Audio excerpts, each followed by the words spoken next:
et j'apprécie la chance qui m'est donnée de faire le point. Je vais vous raconter une histoire, l'histoire de bientôt 50 ans d'enseignement des langues autochtones en milieu scolaire au Québec, à partir d'un cas de figure que je connais bien pour y avoir été à la fois observateur et participant, observatrice et participante depuis les années 1970. J'en ferai un bilan critique, un peu triste, comme vous le verrez, mais néanmoins nécessaire. Mais avant de commencer, je rappellerai pour ceux qui connaissent le département que la linguistique amérindienne au département a compté plusieurs chercheurs au cours de ces 50 ans d'histoire. J'ai dénombré au moins 6 professeurs qui ont poursuivi des recherches dans le domaine. Annie Ferrer avait travaillé sur le Mohawk. Claire Lefebvre a fait des recherches sur le Quechua parlé au Pérou. Sa thèse de doctorat était sur ce sujet-là. Jonathan Kay, après avoir travaillé sur le dialecte Odawa de l'Ojibwe, s'est tourné vers l'algonquin parlé au Québec. Son projet a formé de nombreux étudiants, dont plusieurs ont poursuivi aussi des recherches dans le domaine. Je pense à Monique Dufresne de l'Université Queen's, qui est ici aujourd'hui, je la salue, à Rose-Marie Deschênes de UBC, qui est peut-être là, et plusieurs autres, là, j'en oublie sans doute. Robert Papen a beaucoup travaillé sur le français des Métis de l'Ouest. Bon, les Métis parlent français dans l'Ouest canadien, ce n'est pas une langue autochtone, mais on se rappellera que les Métis constituent un des 3 grands groupes autochtones reconnus par la Constitution canadienne. Laurie Morris, enfin, a poursuivi des travaux auprès des populations.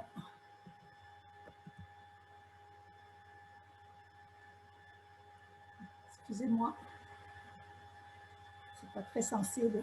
Laurie Morris, disais-je, a poursuivi des travaux auprès des populations scolaires de presque toutes les communautés Innu au cours des années 2010. Enfin, on connaît Richard Compton qui travaille sur l'Inuktitut. Voilà. Alors, pour ma part, je me suis consacrée donc à l'Innu-Aimun, qui est la langue des Innu. C'est une langue qu'on appelait encore il y a 30 ans le montagnais, suivant la tradition missionnaire. J'ai travaillé avant tout à la description de la langue et à sa documentation sous la forme d'un dictionnaire bilingue montagnais-français, comme on l'a dit plus tôt, une grammaire de référence, un recueil de textes, etc. Toutefois, ce n'est pas de la description linguistique que je vous parlerai aujourd'hui, mais plutôt des autres domaines d'application de la linguistique auxquels je me suis adonnée. Le titre de cet exposé est « L'avenir des langues autochtones entre le pessimisme de la raison et l'optimisme de la volonté ».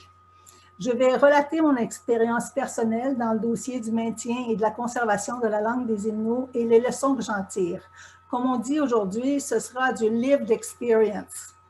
J'ai la conviction que cette étude de cas révèle une situation qui n'est pas anecdotique, mais bien plutôt symptomatique de la situation des langues autochtones en Amérique et sans doute aussi de beaucoup de langues de tradition orale à travers le monde. Quant à mes recherches sur la langue du peuple Innu, je les ai débutées en prenant pour base Pessamit, qui est un village sur la moyenne côte nord. C'est un village dont ici vous voyez sur la diapositive le presbytère de Bessiamit. Le village est situé en bordure du fleuve Saint-Laurent et à l'embouchure de la rivière Berzimis, au cœur d'une des plus grandes réserves indiennes du Québec. La réserve et le village existent depuis le milieu du 19e siècle. À mon arrivée au milieu des années 70, toute la population d'environ 1500 habitants à Pessamit parlait l'Innu. La langue était transmise naturellement dans la famille et utilisée comme langue d'usage dans la communauté. Les gens de ma génération avaient tous été scolarisés en français et étaient tous bilingues, de très bons bilingues, Innu-français, même si on sentait que le français était une langue seconde pour eux. Il n'était pas rare de trouver des personnes, surtout des femmes, unilingues en Innu chez les 60 ans et plus. J'ai fait pendant quelques années des stages de 2-3 mois sur le terrain pour la cueillette de données enregistrées, puis je suis restée sur place pendant 5 ans entre 81 et 86. La langue Innu y était enseignée comme matière scolaire en raison d'1 heure par semaine depuis le début des années 1970. Pendant mon séjour, donc entre 81 et 86, j'ai entre autres collaboré à la mise sur pied d'un programme d'enseignement bilingue Innu-français ce qui a nécessité l'élaboration d'une orthographe, le développement de matériel de lecture illustré en Innu. Je vous en montre quelques exemples, tant pour le programme bilingue que pour l'enseignement régulier de la langue. La communauté comptait déjà plusieurs enseignantes chevronnées, capables d'enseigner dans les 2 langues, et c'est avec elles que j'ai collaboré quotidiennement pendant mes 5 années de résidence. La communauté de Pessamit était bien en selle et l'enseignement de la langue ancestrale à l'école y était promis à un brillant avenir, permettant même de rêver, évidemment, de programmes bilingues. Pesons sur le bouton Fast Forward, avance rapide, 40 ans plus tard. L'écho qui remonte du terrain est plus qu'inquiétant. Mes amis de Pessamit se plaignent que leurs petits-enfants ne se parlent plus qu'en français entre eux. Ils doivent insister pour s'adresser à eux en Innu. Les enseignantes se plaignent de la même chose. D'autres déplorent que les jeunes parents ne s'adressent plus qu'en français aux enfants. Les responsables scolaires m'expliquent que l'organisation des classes est devenue un cauchemar, car les enfants arrivent à l'école avec des compétences très diverses dans les 2 langues. Ils jugent que la situation a grandement empiré au cours des dernières années. Pour ce qui est des cours de langue Innu, ils totalisent 2 heures par cycle scolaire de 9 jours, soit à peine plus d'1 heure par semaine. Et plusieurs trouvent le matériel pédagogique déficient. Il n'est plus question d'un programme bilingue depuis le début des années 90, malgré l'évaluation globalement positive du projet pilote des années 80.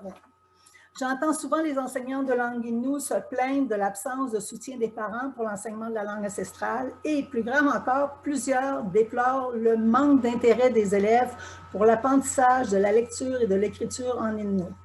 De surcroît, Pessamit s'est désolidarisé depuis presque 20 ans de l'orthographe standardisée, utilisée dans la plupart des autres communautés, et fait désormais cavalier seul. Comme si ça ne suffisait pas,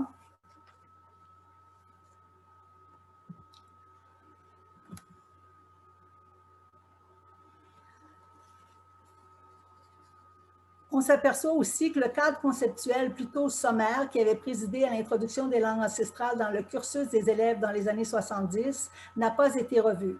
Il est inexistant en fait. Sur quel type de connaissances psychopédagogiques se fonde-t-on pour justifier la formule actuelle? Si on compare avec le soin extrême qui avait été apporté à la justification, l'élaboration, l'évaluation des programmes d'immersion française au Canada dans les années 1960, 70, 80, on ne peut que s'étonner. Bref, après 40 ans, la place de la langue ancestrale à l'école semble avoir très peu progressé.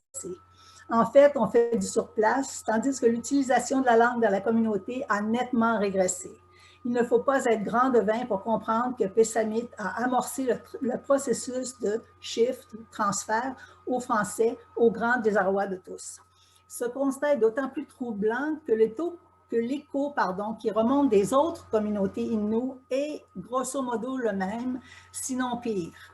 Il n'y a donc pas qu'à Pessamit que la situation s'est détériorée, mais partout ailleurs aussi.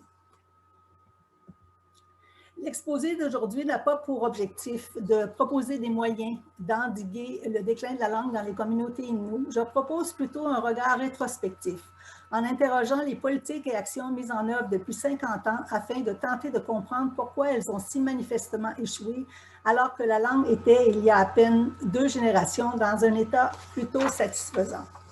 Je démontrerai que les politiques ont échoué parce que la réalité de l'utilisation de la langue sur le terrain les a mis en échec. Ce constat fait écho à une critique maintes fois adressée aux défenseurs des droits linguistiques des minorités et a fortiori des droits linguistiques autochtones, à savoir le manque d'articulation entre le niveau macro des principes politiques et le niveau micro de la réalité sur le terrain. Stephen May, dans un numéro spécial du Journal of Sociolinguistics paru en 2005, avait décrit comme une faiblesse l'approche qui vise d'abord à formuler des droits et des politiques linguistiques promulguées d'en haut pour ensuite les appliquer uniformément à toutes les langues sans égard aux pratiques réelles des communautés. Pour contrecarrer cette tendance, on a besoin, disait-il, de plus de descriptions ethnographiques qui explorent les liens entre les principes globaux du paradigme des droits linguistiques et l'usage complexe sur le terrain dans les situations multilingues. Hélas, encore aujourd'hui, la recension de la littérature montre que les théoriciens des droits et de la planification et les praticiens sur le terrain des langues indigènes ne se parlent pas beaucoup. Le compte-rendu que je fais aujourd'hui a pour but d'enrichir ce dialogue. Donc, cette mise en situation étant faite et le problème étant posé, rapidement, qui sont les Inuits? Je vous sens impatient que je vous l'explique. Et de quel type de langue parlent-ils? Les Inuits sont un peuple indigène de chasseurs-cueilleurs qui sont aujourd'hui sédentarisés. Dans certains villages, ça fait à peine 50 ans. Dans 9 communautés fort éloignées les unes des autres dans le centre et l'est du Québec et du Labrador. Leur langue fait partie de la famille des langues algonquiennes, que vous voyez ici sur la diapositive, une famille de langues polysynthétiques qui comprenait jadis une trentaine de langues au Canada et aux États-Unis, mais n'en compte plus aujourd'hui qu'une dizaine. La langue Innu appartient à la branche centrale des langues algonquiennes, laquelle comprend 5 ou 6 langues, dont les plus robustes au Canada sont le cri et l'Ojibwé. Le cri constitue une chaîne dialectale depuis le Labrador sur l'Atlantique, à travers le nord du Québec, l'Ontario et jusqu'en Alberta. Vous pouvez le voir sur la diapositive également. L'Innu fait partie de cette portion de la chaîne dialectale qui est connue au Québec sous le nom de cri Innu-Naskapi. La diapositive que vous voyez en ce moment vous indique où sont situées les communautés, les villages, les réserves, si on veut, des Inuits, avec 2 communautés qui sont marquées aussi, qui parlent plutôt le Naskapi. Et Pessamit, vous le voyez, je ne sais pas si vous le voyez avec mon indicateur, mais il est situé plus au sud. À l'instar des autres langues indigènes du Canada et des États-Unis, l'Innu ne possédait pas de tradition écrite. L'écrit a été introduit par les missionnaires au 17e siècle avec une transcription en alphabet romain. Selon les données du recensement de 2016, la population des Inuits résidant en réserve se chiffrait à environ 13 000 personnes, dont 70 % se sont déclarés locuteurs de la langue. Le pourcentage de monolingues en langue ancestrale n'était plus que de 3 % en 2016. Donc, une bilinguisation presque accomplie, là. Notons par ailleurs que le taux de vitalité de la langue Innu dépasse la moyenne des langues indigènes au Canada, où seul un autochtone sur 5 déclare parler couramment sa langue ancestrale. Le déclin des langues autochtones au Canada n'est pas sans rappeler la situation vécue ailleurs dans le monde. Lowe et Harmon estiment que entre 50 à 90 % des langues du monde pourraient disparaître au 21e siècle. Ils estiment que le nombre total de langues se situe entre 6 000 et 7 900. Les 24 langues les plus parlées dans le monde regroupent la moitié de la population du monde et 50 % des langues ont moins de 10 000 locuteurs. L'Innu et la plupart des langues indigènes du Canada entrent dans cette catégorie. On en retire que l'examen de l'évolution de la situation chez les Inuits permet de toucher au cœur du problème des langues indigènes menacées. Dans le but de comprendre en quoi les politiques linguistiques ont échoué, il faut d'abord examiner l'histoire du mouvement qui a été impulsé par les Autochtones eux-mêmes de concert avec le ministère des Affaires indiennes à partir des années 1970. Par la suite, je ferai état des 2 principaux défis linguistiques auxquels le mouvement a été confronté. On pourrait évidemment parler d'autres difficultés d'ordre administratif, pédagogique, financier, des problèmes de formation du personnel enseignant, mais je me limiterai ici à des questions d'ordre plus proprement linguistique. Il est utile de rappeler que le maintien, éventuellement la revitalisation des langues autochtones dans les pays occidentaux se joue dans un contexte de bilinguisme généralisé, langue autochtone, langue majoritaire. Puisque l'autarcie linguistique exigerait un niveau d'isolement difficilement envisageable de nos jours, je prends pour acquis la nécessité à minima du bilinguisme chez les Inuits, que les hasards de l'histoire ont mis en contact avec des missionnaires et des populations francophones. Cette contrainte restreint d'emblée la gamme des possibilités d'aménagement des langues dans le cursus scolaire des communautés autochtones. L'histoire qui m'intéresse commence à la fin des années 60. Après une tentative ratée de la part du gouvernement Trudeau père en 1969 d'abolir le système des réserves, l'Association des Indiens du Québec avait demandé au gouvernement fédéral que les langues amérindiennes soient enseignées à l'école. Il faut préciser qu'à l'époque, la direction des écoles fédérales dans les réserves relevait, comme tout le reste de l'administration, du ministère des Affaires indiennes, souvent en collaboration avec des communautés religieuses qui prodiguaient l'enseignement. Peu après, en 1972, la Fraternité des Indiens du Québec, la FIC, qui regroupait la Fraternité des Indiens du Canada, la FIC, qui regroupait les Amérindiens du Canada à l'opposé des Métis et des Inuits.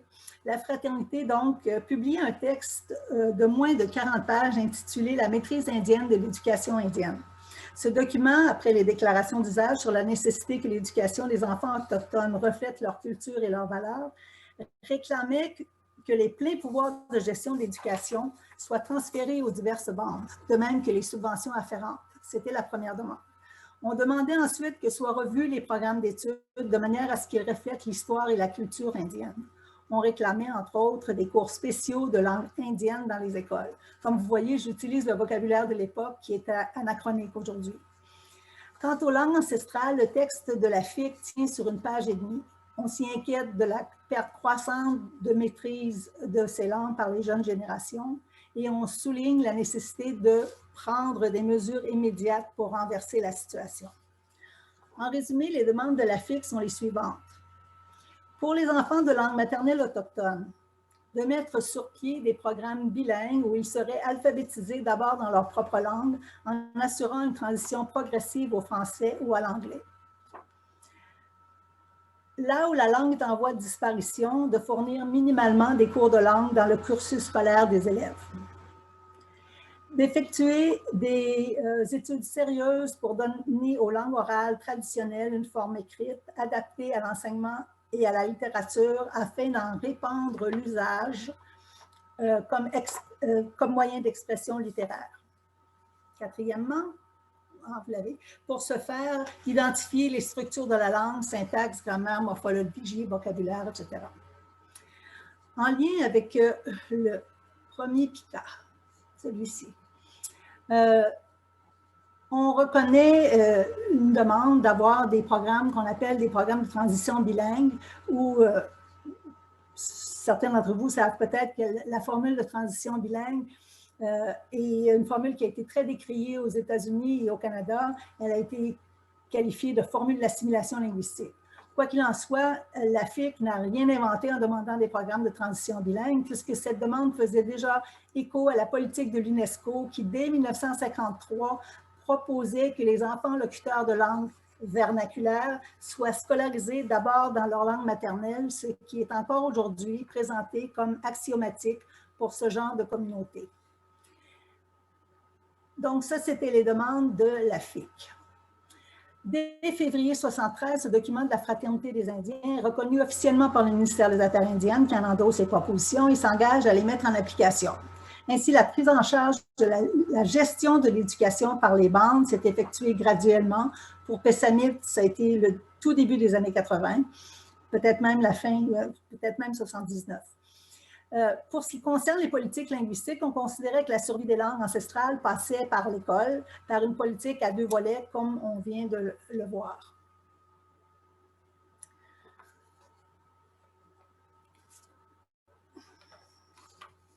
Je passe sur les allers-retours entre le ministère et les Autochtones quant à l'articulation précise de la politique. En gros, l'essentiel est ce que je viens de décrire.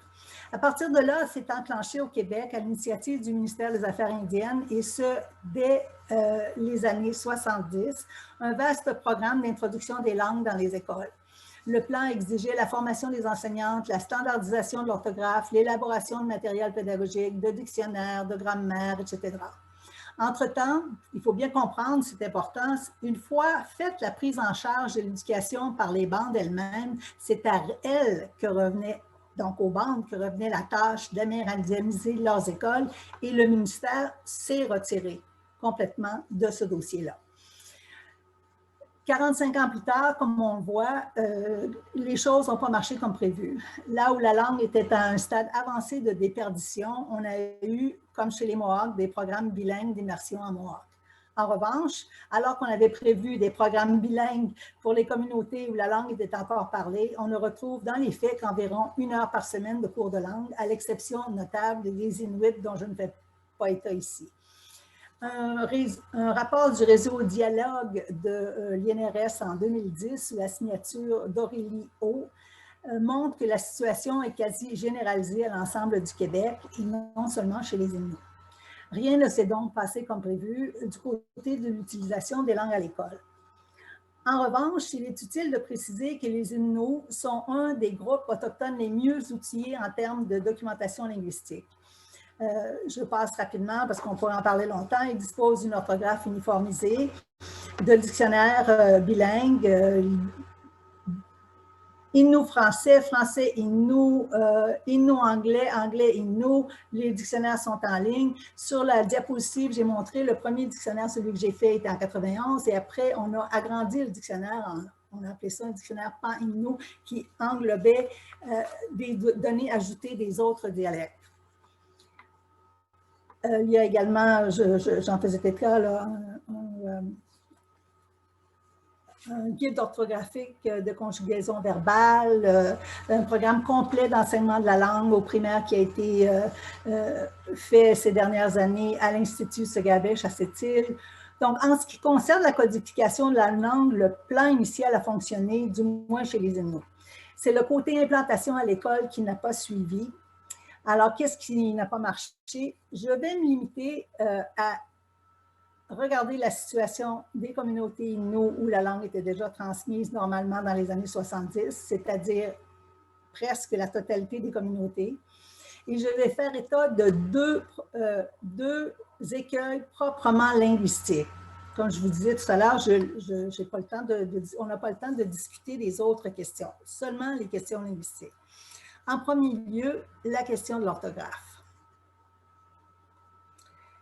L'élaboration de l'orthographe Innu a comporté, en gros, on pourrait résumer deux étapes. La première est celle des relations phonographiques, qui fut très, très vite conclue en reprenant les vieilles conventions des missionnaires dont les livres de prière étaient encore en usage dans les églises des Inuits.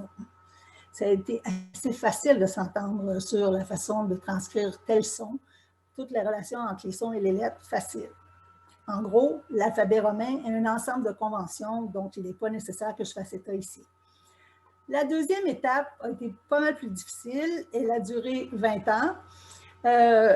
Ça a été celle de la standardisation, l'uniformisation nécessaire à travers les dialectes, parce que cette uniformisation-là était, bien entendu, inexistante en Innu comme dans toutes les langues indigènes. Or, l'uniformisation s'impose dès lors qu'il s'agit d'introduire une langue comme matière ou comme médium d'enseignement. Dans un article de 1991 paru dans un livre qui portait sur la standardisation des langues nationales, Wolfgang Wolf invoquait trois raisons de standardiser, pour ceux parmi vous qui sont moins familiers avec ce type de problématique-là. Le premier, c'est élever le statut de la langue. Deuxièmement, la préparer à l'implantation dans le milieu scolaire et surtout dans les programmes bilingues. Troisièmement, assurer la préservation de la langue par la création d'un corpus littéraire. Pour vous donner une idée des difficultés liées à l'uniformisation, il suffit de regarder un seul point de la phonologie de la langue Innu. Je vais vous le résumer très rapidement. Voici le problème. Le proto-algonquien comportait deux sons, un L et un N, entre autres, un L et un N. Pour ce qui est du L, on le retrouve, comme vous voyez ici sur la diapositive, on le retrouve sous plusieurs formes dans les langues algonquiennes modernes. À certains endroits, c'est un L, d'autres, c'est un N, d'autres, c'est iode, θ, R. Et pour ce qui est du proto-N, il est resté grosso modo le même dans les langues modernes. En Innu, on a deux groupes dialectaux. Ceux qui ont opéré la fusion historique entre le N et le L, que l'on baptise les dialectes en N, alors que les dialectes en L maintiennent la distinction plurimillénaire entre les deux consonnes. Cette distinction fait du L un marqueur dialectal classique. Au moment de standardiser l'orthographe de la langue Innu, qu'est-ce qu'on va choisir pour marquer le réflexe contemporain du L? Alors, il y a deux solutions possibles. La première, c'est qu'on écrit des L, on maintient les L. On maintient l'opposition dans l'écriture entre un N et un L. Si on fait ça, on introduit une grande complication pour les usagers du dialecte en N, qui ne possèdent plus cette consonne dans son inventaire phonologique. À la limite, il sera possible pour eux, lorsqu'ils lisent, de développer l'habitude de prononcer N à chaque fois qu'ils voient la lettre L. Mais quand ils écrivent, dans l'acte d'écrire, il faudrait qu'ils sachent par cœur, à chaque fois qu'ils veulent transcrire ce qu'ils prononcent N, s'ils doivent écrire un L ou s'ils doivent écrire un N. De surcroît, ils ont alors l'impression qu'on les oblige à adopter le marqueur dialectal de l'autre dialecte. En revanche, pour les locuteurs du dialecte en L, le maintien de la distinction entre la lettre N et la lettre L ne pose évidemment aucune difficulté. Ils sont en quelque sorte avantagés, puisqu'ils font encore la distinction entre les deux. Donc, il y a un problème avec la première solution. Qu'est-ce qu'on fait? Alors, on peut essayer la deuxième solution. La deuxième solution serait de laisser tomber la distinction à l'écrit entre le L et le N et n'écrire que des N. Si cette solution est retenue, les locuteurs du dialecte en N sont satisfaits car c'est facile pour eux, mais ceux du dialecte en L, eux, ne sont pas contents du tout de voir oblitérer ce qui est une opposition phonologique fondamentale dans leur dialecte et qui constitue leur marqueur dialectal. Imaginez-vous si en français, on devait transcrire tout ce qu'on prononce L, on devrait écrire des N. C'est à peu près la même chose. Depuis 40 ans, la question de l'orthographe Innu achoppe, entre autres, c'est pas la seule chose, sur ce problème du L. Il s'agit d'un problème, en fin de compte, assez banal qui doit se produire dans bien des langues du monde, mais il est parfaitement révélateur des problèmes éprouvés quand on établit une orthographe unique pour plusieurs dialectes. On sait depuis longtemps qu'un des facteurs importants du succès des réformes orthographiques est leur acceptabilité. Depuis plusieurs années, Pessamit, qui représente quand même environ le quart des Inuits, s'est désolidarisé et refuse d'adopter le N. Donc, on n'a pas de solution. La solution N a été essayée, puis finalement, la communauté la refuse. Avec le résultat que le matériel pédagogique des cours de langue Innu ne peut toujours pas circuler dans toutes les communautés. Pourtant, le problème du L ne constitue qu'un cas de figure. On pourrait en énumérer d'autres. Ironie de l'histoire, le rapport du Comité international de linguistes, commandé par l'UNESCO et paru en 1953, vous voyez que je suis allée remonter loin, disait au sujet des difficultés qui pouvaient entraver l'introduction des langues vernaculaires en milieu scolaire, je cite et je traduis, certaines de ces difficultés peuvent être résorbées rapidement. L'orthographe, par exemple. D'autres, d'ordre social ou politique, peuvent prendre beaucoup plus de temps dans le meilleur des cas. Donc, le comité des experts linguistes de l'UNESCO dans les années 50 estimait que, bien sûr, c'était difficile, qu'il y aurait des difficultés à introduire les langues vernaculaires en milieu scolaire, mais il y aurait donc, à leur avis, beaucoup de difficultés, mais l'orthographe, ce serait quelque chose qu'on pourrait régler facilement. Ce rapport de l'UNESCO a connu un retentissement énorme. Il a en quelque sorte mis la table pour les actions entreprises depuis 70 ans auprès des populations indigènes à travers le monde. Il est à l'origine de l'axiome voulant qu'il est toujours préférable pour un enfant d'être scolarisé dans sa langue première. Cette présomption du caractère simple de la question orthographique montre bien le degré de naïveté avec laquelle on a traité la question de l'élaboration de systèmes d'écriture pour des langues de tradition orale au milieu du 20e siècle. On avait cru que pour régler la question de l'orthographe, il suffisait de faire l'inventaire des phonèmes de la langue et de s'entendre sur le système de transcription. On a sous-estimé la nécessité de standardisation dès lors qu'il s'agit d'introduire une langue vernaculaire en milieu scolaire. On a sous-estimé le degré de difficulté de niveler les différences dialectales qui sont consubstantielles aux langues prélettrées, sinon aux langues point, à toutes les langues. Sauf que, dans les sociétés où il n'existe ni autorité établie et légitime pouvant réguler le système d'écriture, ni de dialecte standard qui s'impose de lui-même, ce n'est pas une mince tâche de faire approuver un système uniforme. Comme l'existence d'un code écrit unifié est un prérequis prérequis incontournables à l'élaboration des outils spécialisés comme dictionnaire, lexique, grammaire et au développement de matériel scolaire, si la question du système d'écriture reste en plan, tout le reste est à l'avenant.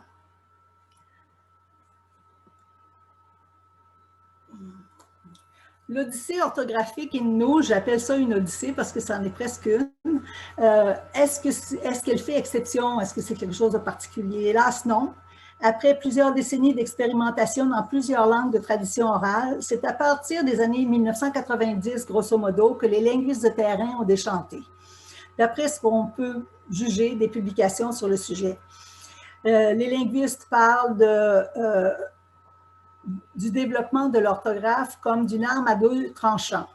Le potentiel de division est si élevé dans les communautés que Lian Hinton a coiffé un article de 2014 du titre « Orthography Wars », la guerre des orthographes. Lian Hinton est une des linguistes les plus connues dans ce domaine-là aux États-Unis. Déjà en 2007, Mark Seba, dans son livre Spelling and Society, The Culture and Politics of Orthography Around the World, nous avait alerté sur les complexités de ce que Pike avait sommairement décrit en 1938 comme « The Reduction of Language to Writing ». Seba expliquait au sujet des orthographes développées pour les cultures non lettrées, je traduis, « Parfois ces orthographes sont acceptées et parfois elles ne le sont pas. Parfois, elles mènent à la préservation de la langue et parfois, elles la conduisent à la mort. » Il conclut que « The introduction of writing is no prophylactic to language endangerment, shift or death. » D'autres linguistes ont décrié le purisme orthographique, remettant carrément en question le bien fondé des orthographes uniformisées. Dans un ouvrage collectif publié en 2009 sous la direction d'Anne-Mary Goodfellow, la plupart des auteurs arrivent à la conclusion qu'il vaut mieux promouvoir la diversité des vernaculaires plutôt que d'insister sur la standardisation et le purisme orthographique. Mais le problème avec ça, c'est que ça revient en quelque sorte à retirer les langues indigènes du milieu scolaire, à moins évidemment de ne les aborder que du point de vue oral, ou bien que chaque communauté créer son propre matériel à usage purement local, ce qui en soi constitue un constat d'échec pour l'introduction de la langue en milieu scolaire.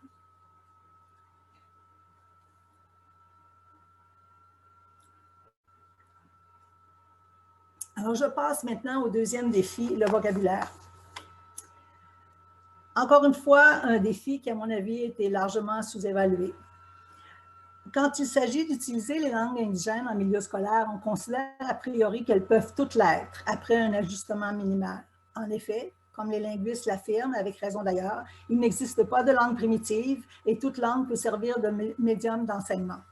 Cependant, comme on peut l'imaginer, l'importation d'une langue vernaculaire dans des programmes scolaires modernes requiert un travail d'enrichissement et de modernisation du vocabulaire. Pour bien poser le problème, je commencerai par une mise au point. Le vocabulaire d'une langue est un organisme vivant qui évolue au fil des générations en fonction de l'environnement dans lequel baigne le groupe ainsi que son organisation sociale. Ainsi, le vocabulaire épouse normalement les besoins de ses sujets parlants. Si un groupe vit en quasi-autarcie, son vocabulaire comportera peu d'ajouts en provenance d'autres groupes. Si son mode de vie reste pratiquement intact pendant des millénaires et que ses contacts extérieurs sont limités, le groupe restera avec un vocabulaire possiblement très étendu, mais inévitablement restreint aux circonstances de son milieu écologique et culturel. De plus, si la division du travail est quasi inexistante, c'est-à-dire que tout un chacun peut faire le travail de l'autre, y compris les femmes, il y aura peu ou pas de vocabulaire spécialisé. Chaque adulte doit pouvoir disposer de la quasi-totalité du vocabulaire disponible dans sa langue. Le problème survient lorsque la population subit, en à peine quelques générations, un bouleversement total de son mode de vie, comme par exemple passer de la vie nomade des chasseurs-cueilleurs à un mode de vie sédentaire, comme les Autochtones du Québec. De surcroît, le passage du bois à l'école a entraîné une bilinguisation massive de la population sans parler des changements liés à la modernité. La langue Innu a donc connu un bouleversement complet de sa niche écologique. Alors, quelles conséquences pour le vocabulaire Innu? Premièrement, d'abord, le changement de mode de vie a fait que les 70 ans et moins aujourd'hui n'ont jamais acquis la connaissance d'une forte proportion du vocabulaire que leurs ancêtres utilisaient. Ils peuvent en comprendre une partie car la morphologie est prévisible et productive, mais ils ne les utilisent jamais. Ils sont même surpris de voir que tout cela existait. En d'autres mots, le trésor lexicologique Innu est déjà quasi obsolète. Raison pour laquelle plusieurs tiennent à l'enseigner à l'école, évidemment. N'empêche, ce sont des connaissances lexicales que plusieurs des élèves jugent peu utiles, ou pas vraiment utiles. Deuxième conséquence du bouleversement du mode de vie, la langue manque de mots pour nommer les nouvelles réalités. Il va sans dire qu'elle possède jusqu'à un certain point d'abondantes ressources morphologiques pour la création lexicale néologique. Toutefois, ce n'est pas la création néologique que c'est pas par la création néologique que les Innus s'y prennent. Vous serez surpris d'apprendre que les emprunts phonologiquement intégrés dans la langue sont en nombre très restreint et datent de plus d'un siècle. Alors, comment les Innus s'y prennent-ils? Mais, tout simplement en introduisant tous les mots de français qu'ils veulent au beau milieu d'une phrase Innu sans intégration phonologique. C'est une forme de code switching avec intégration grammaticale, ce que Peter Mauchkin avait nommé le code mixing, qui est fréquente chez les populations bilingues. En l'occurrence, je vous la fais courte, mais on insère dans une phrase Innu des verbes du français, des adjectifs du français, des adverbes, sans intégration phonologique, mais en suivant scrupuleusement les règles de la grammaire de l'Innu. Pour ce qui est de l'intégration des noms du français, on incorpore le syntagme nominal complet du français en respectant les règles d'utilisation des déterminants du français et le genre en français. Donc, le verbe se voit assigner un double genre. Vous avez un exemple ici. En plus de son genre en français, le nom se voit assigner le genre animé ou inanimé, qui est la catégorie de genre en Innu et dans les langues algonquiennes en général, et cela permet d'accorder le nom français au verbe en Innu. Parce que les verbes s'accordent avec leur sujet, bien sûr. Donc, ici, vous avez un exemple dans la diapo. C'est un extrait d'un enregistrement d'une ligne ouverte qui a été diffusé par la radio communautaire Abessamit.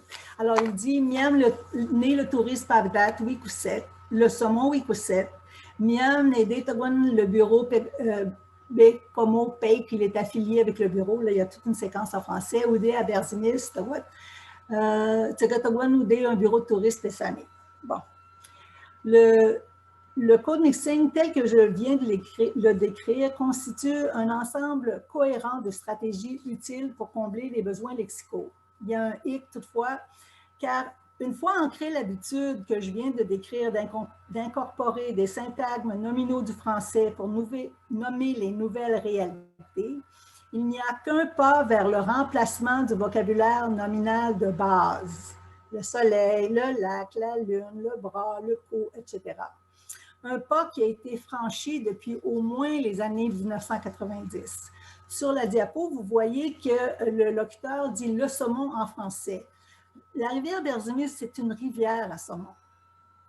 Le mot « saumon » existe dans la langue, il le connaît, parce que c'est quelqu'un qui avait déjà dans la quarantaine quand il a appelé. Donc, il connaît très bien le mot français. C'est une habitude d'aller chercher les syntagmes nominaux du français qui a été prise et qui est en train de se généraliser depuis très longtemps et qui fait qu'on a un remplacement du vocabulaire nominal de base en français, par le français.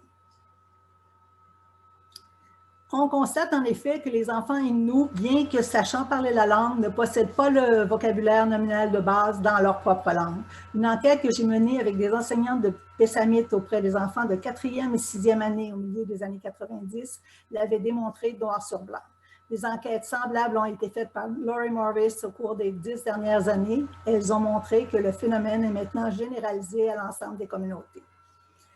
Le résultat pour le milieu scolaire est que les personnes chargées de l'enseignement de la langue ancestrale sont obligées depuis des décennies d'enseigner le vocabulaire de base de cette langue aux élèves dont c'est pourtant la langue maternelle. Exactement comme si on leur enseignait une langue seconde. Ce n'est pas que les enfants ne savent pas nommer ces choses-là. Ils savent les nommer, mais seulement à travers l'utilisation de syntagmes nominaux du français. Les stratégies de code mixing sont en place depuis au moins 50 ans. Je les ai entendues dès mon arrivée à Bethany. La nouveauté est qu'elles sont aujourd'hui généralisées à l'ensemble des communautés et partout elles entraînent un remplacement du vocabulaire nominal de base. L'enseignement à l'école des termes corrects en Innu ne change rien à la pratique dans la communauté. Autre problème, toujours en lien avec le code mixing, si le recours généralisé au code mixing est une stratégie utile, voire parfaitement acceptable à l'oral, on voit mal comment elle pourrait être acceptée dans les manuels scolaires. Il est vrai que beaucoup de langues européennes, comme le russe au 18e siècle, l'anglais au Moyen Âge, ont modernisé leur lexique en recourant à l'emprunt massif à d'autres langues européennes. De plus, on sait qu'à peu près toutes les langues européennes ont eu recours au latin ou au grec pour combler certains aspects du vocabulaire savant ou spécialisé. Le problème pour les Inuits est que l'expansion du vocabulaire au moyen du français se conjugue à sa contraction, y compris à la contraction du vocabulaire nominal de base, au profit également du français. Si les deux se poursuivent, on risque d'assister à une véritable relexification de la langue. Je doute que cela soit acceptable par les Inuits, d'où l'impasse que cela crée pour l'enseignement de la langue, où la tendance va fatalement vers l'épuration du vocabulaire, de crainte d'être carrément inondé par des termes du français. Il nous reste peu de temps, je vais conclure. Une évaluation sérieuse d'une politique doit mesurer les résultats en regard des objectifs. Dans le cas de la politique d'implantation des langues amérindiennes dans les écoles autochtones, les raisons invoquées furent, tant au Canada qu'aux États-Unis, d'une part, la volonté de maintien ou de revitalisation des langues, et d'autre part, celle de contrer l'échec scolaire. Comme on vient de le voir, l'objectif de maintien des langues indigènes par le développement d'une tradition écrite et les programmes scolaires se bute à de sérieuses difficultés. En effet, l'enseignement des langues dans les écoles stagne et s'enlise, et je n'ai exploré ici que 2 problèmes linguistiques dont je vous rappelle qu'ils sont de ceux qu'on avait cru pouvoir résoudre facilement, l'orthographe et l'expansion du lexique. Certaines communautés, dont Pessamit, utilisent aujourd'hui les nouvelles technologies pour le développement de matériel pédagogique. Ce sont des perspectives prometteuses. Nous possédons maintenant les moyens technologiques pour l'enseignement de l'oral. Il y aurait lieu de s'y investir davantage, sans doute. De plus, le mouvement de revitalisation des langues indigènes a développé depuis quelques décennies plusieurs nouveaux moyens de transmission de la langue en dehors du milieu scolaire. Il pourrait être mis à profit même dans les situations où la langue est encore à un niveau de vitalité encore assez élevé. Toutefois, pour les communautés qui sont déjà en voie de transfert au français ou à une autre langue majoritaire, l'école peut sembler la meilleure, voire la seule issue fiable. Pour cette raison, on ne pourra pas faire l'économie de l'enseignement de la langue en milieu scolaire où on est confronté, comme on l'a vu, à une sorte de quadrature du cercle.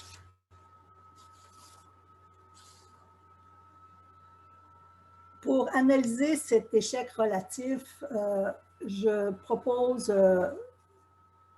2 explications à votre réflexion. En premier lieu, si on regarde les niveaux d'alphabétisation de la population mondiale, on s'aperçoit qu'ils ont connu un accroissement spectaculaire au cours du 20e siècle. Selon les compilations de Our World in Data pour 2016, seulement 14% de la population mondiale demeure illettrée. C'était un bond de géant au cours du 20e siècle. Ceci dit, on doit reconnaître que les pays qui, au 20e siècle, ont connu cet essor d'alphabétisation de leur population sont ceux qui ont pu compter sur une tradition lettrée préexistante et des systèmes d'écriture déjà stabilisés, comme la Russie, par exemple, ou la Chine. De même, les anciennes colonies ont pu s'appuyer sur les technologies de l'écrit dans une langue européenne.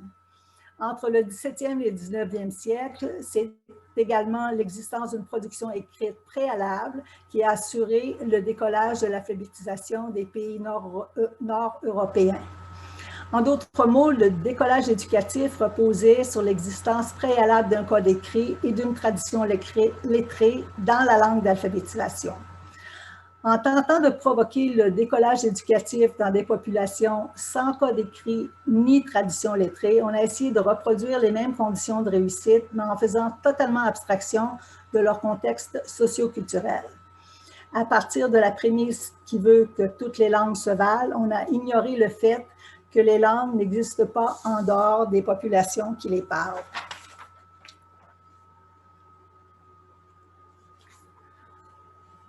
En second lieu, bien que l'on sache depuis au moins 20 ans qu'il n'y a pas de lien causal établi entre la politique linguistique à l'égard des langues en danger et le destin de ces langues, je vous engage à consulter Suzanne Romaine là-dessus, The Impact of Language Policy on Endangered Languages. Bien qu'il soit évident et maintes fois réaffirmé que le seul moyen de garantir la survie d'une langue est son utilisation dans la famille et la communauté, il reste que dans le domaine des langues indigènes, tant au Canada qu'ailleurs dans le monde, on fait toujours la part belle au plan d'aménagement linguistique. Un peu partout, on envisage le domaine de LPP, Language Policy and Planning, les politiques linguistiques et l'aménagement linguistique. On envisage cela comme la solution et l'introduction dans les écoles fait presque toujours partie des solutions envisagées. Dans un célèbre recueil de textes sur le sujet de la planification linguistique en 1971, John Rubin et Björn Järnrud demandaient « Can language be planned ?» Ça, c'est un vieux recueil de textes. Leur réponse était positive et dans certaines conditions spécifiques. En cela, ils exprimaient bizarrement en 1971 une opinion contraire à la majorité des linguistes de l'époque qui pensaient la planification linguistique impossible. La planification, depuis, on le sait, s'est instituée comme sous-champ des applications de la linguistique. La table est aujourd'hui donc totalement renversée. La majorité des linguistes qui travaillent sur des langues menacées sont d'avis que la planification linguistique est non seulement possible, mais souhaitable à travers le contrôle des institutions telles que l'école. Or, la langue en tant qu'entité abstraite peut être un objet de planification, mais pas son usage dans les communautés, qui obéissent à des logiques de groupe qui échappent à la volonté de l'État, des groupes de pression et parfois même des individus impliqués.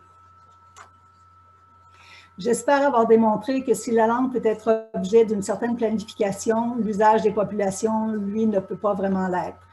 C'est le cas de la variabilité inhérente à la langue parlée, a fortiori quand les groupes de sujets parlants sont très éloignés géographiquement. C'est également le cas des phénomènes de contact inévitables chez les groupes qui utilisent deux langues sur une base quotidienne. Le reconnaître, c'est savoir, selon l'injonction de Stephen May dont je parlais plus haut, raccorder d'une part l'ordre macro des principes et politiques et d'autre part l'ordre micro des conditions d'utilisation des langues sur le terrain. Et je conclus, on avait cru que l'implantation des politiques linguistiques allait modifier le statut et l'utilisation des langues sur le terrain. C'est l'inverse qui s'est produit. C'est la réalité de l'utilisation des langues sur le terrain qui détermine ce que l'on peut, ce que l'on doit faire ou pas en milieu scolaire. L'école est impuissante à diriger le mouvement. Elle ne fait que suivre et tenter de remédier à ce qui se joue en dehors d'elle. Je vous remercie, j'ai terminé.